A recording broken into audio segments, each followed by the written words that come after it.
I finished this book by Friday/Saturday.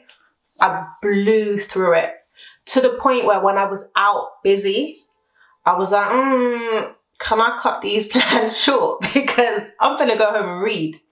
Yes, if the plan's not 10:10, I need to go home. I've got a dressing gown to get in. I've got rice in the fridge. What am I doing out here in cold, speaking to people about what? About what? Let me go home.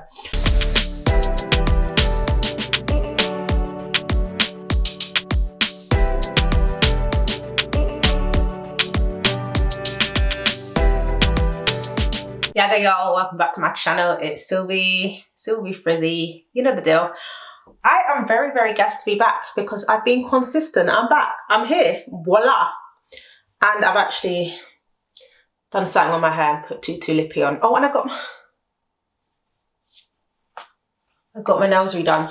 And we're talking about pomegranate, and I feel like my nails kind of match they're giving pomegranate. So if you watched my last video, I did a book haul.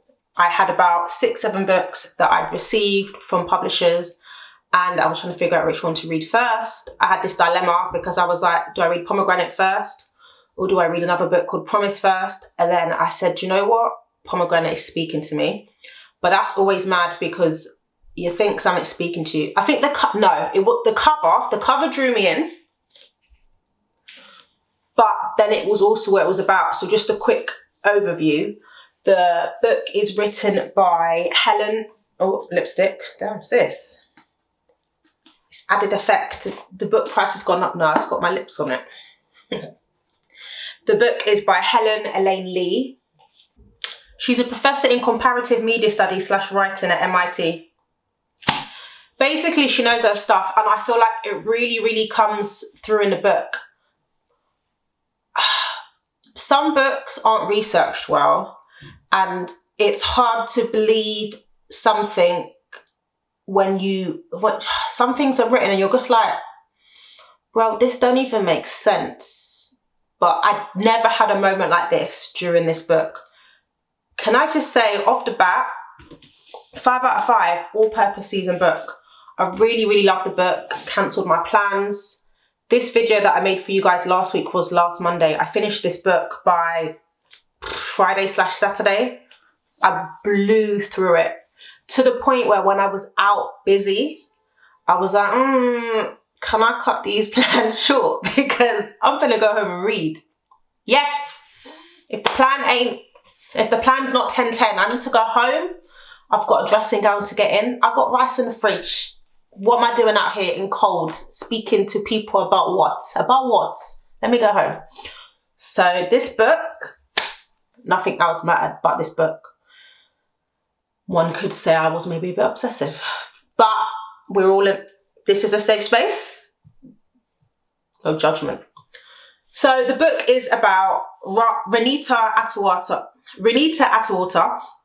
She is well, okay, I love her. Let me give you the line, right? My name is Ranita and I'm an addict, she has said again and again at NA meetings. So the book starts with Ranita, who is in her 30s, mid-30s. She is finishing off a 4-year sentence in jail for opiate possession. So she's getting out, and it follows her journey effectively starting afresh. I say starting afresh, but do you ever really start afresh? Because, all right, I'm always, you know, it's never just the story of me. When you go to jail, right, you come out, even though you can argue that people have served their time and they've done, well, you kind of don't go out afresh. A lot of the time you have to sign into someone, you're on parole, certain jobs you can't get. So you're not really starting afresh. But effectively, she's come out. She's a mother to 2 children, and how it works, I want to believe that it just works how that works in the US because I picked it up in this book. But if you're away for X amount of time, your parental responsibility gets taken away from you. So yeah, you may be a mum by name, but them kids aren't yours. You can't come and go with them. You don't have the parental responsibility for them. So her children are currently being raised in the house that she was raised in with one of her aunts. The dad was helping raise the children before he died while she was in prison. And she was very close with her dad. Yeah, I would say she was very close with her dad. Those relationships with your parents can always be complicated, but I would say that she was close with her dad. There was love there. Communication may have been a bit choppy, but there was love there. So we're following her journey of coming out of jail and what this new life looks like for her and how she's going to rebuild the trust, and she wants to get her children back. She wants to go back and be a mum to her children, and what that looks like and what the journey is when she comes out of jail. I have never thought about, and this is why books are so important, right? This is what I love about this book.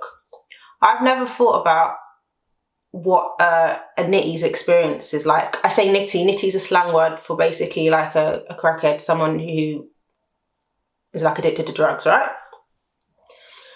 But how often do you sit and think, what is someone's journey? Because everybody is a person, right? Everyone's someone's child, potentially someone's parent, someone's sister, someone's brother, and everyone's going through their own story, their own struggle. So what I loved about this book is that Ranita told her own story. She wasn't a statistic. It wasn't a newspaper article talking about drug addicts or homelessness on the street or something in a bigger scale. She was a person that, even if you couldn't relate to her through addiction, you could relate to her and you could empathize. And I think that was really, really important. This story was captivating throughout. There was also something that Helen did so beautifully. What she did is, I've always found that authors, you either get it or you don't. So Ranita had a partner in prison, Maxine, her girlfriend, her spouse, and they met in jail.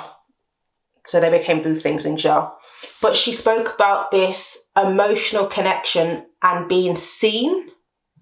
And I just thought, okay, that's beautiful. But what I loved about how their connection formed and how it kept throughout was the fact of they were able to understand that, yes, we're in jail, but think past there. Maxine had this amazing imagination where she would leave like notes, and that they had a secret hiding place, like I think it was under a microwave, and they would decide if they were going to talk about the ocean or a certain place. And the way that she would describe it and the way that the author made me think, listen, I've never been to the US in my life, never been there, but the way that certain things were described, I was like, oh, maybe I could have been there. And that is not always done so precisely. Even though there was no poetry in the book, it felt poetic. So when I first started reading the book and hearing about Maxine, the partner, I was like, okay, this is a romance book potentially, right? But it wasn't a romance book. It wasn't a romance book, and I loved that for the book. Sometimes you can get stuck in the cliche of, okay, this is love and romance. And don't get me wrong, I love a bit of love and romance and tumble and things sometimes, but this book wasn't that, and I needed it not to be that. This was about someone rediscovering who they were, rediscovering who they were. Oh, there you go, look, rediscovering who they were. Atonement, because when things go wrong, we talk about accountability, we talk about repair and remedy. And she was going in real life time, having to go through those steps. I love that. Therapy was a recurring theme. She had to go to therapy as part of her parole, I believe weekly, to discuss things, a lot of things that came up with trauma and things that had arisen from her childhood. Can I just say, I have this conversation, I feel like once a week. Lad. Generational trauma is a thing. If you do plan to have kids, if you want to have kids, I beg, go to therapy. Like, let's heal so we don't pass down. Like, I want to pass down monies. I want to pass down happiness. I want to pass down happy traits. Don't pass down your stress or trauma to your children, I beg. Just fix, repair. So I love that all of these things are covered. But do you know what? The characters were so make-believe. Maxine was a dread sister. She had her locks. And she was politically charged. She was talking about inequality. She would talk about race-related things. There was one thing that really touched my soul. I'm not going to quote it. But she spoke about, they were in the queue and there's a word for it, but I can't think of the word. But they were in a queue lining up to get, let's say, treats or whatever. You have to pay for them, right? Your bits. It could be, I think it was like Atomic Kittens. I don't know if there was some sort of sweets or something, but queuing up for your snacks and that, right? That you're going to pay for. And Maxine was like, she was cussing, like, we're queuing up, we're doing this, like, this capitalism, this society, we're doing this and that. And Ranita's just like, yo, just... I'm trying to have a bit of peace. Like, this is my happy place. This is my happy food in this place. Like, leave me be. But I like how Maxine kept questioning the system, and she said something that's very specific about in prison they create the American flags, and she's like, they're using free labor as they have used free labor of my people for X amount of years to make this flag. Like, she was like, how ironic, but also almost how barbaric. I just thought the book was the right dose. So if someone's not political, the book had a really nice overarching theme of discovery and atonement, that the race and the political elements weren't the core theme, but they ran throughout. I love a book that can entwine race and that. Sorry, not sorry, I love it. So I loved how it was done successfully. The book kept me motivated. I remember about 2 chapters before the end, I was like, how is this gonna end? Because I was thinking of, there was 2 specific themes I was thinking of. It was to do with romance, and it was to do with about whether she'd got custody of her children. And I'm not gonna tell you how it ends because you need to read a book. But I realised that when I got to the end of the book, it ended beautifully, and some of the things that I, like those 2 things that I thought I cared about most, they were completely irrelevant, because ultimately the story was Ranita's story. It was about her more than anyone else. Yeah, I just thought it was a beautiful and captivating book, and yeah, bam, bam, bam, ba ba bang, bang, bang. It was very good. Yeah.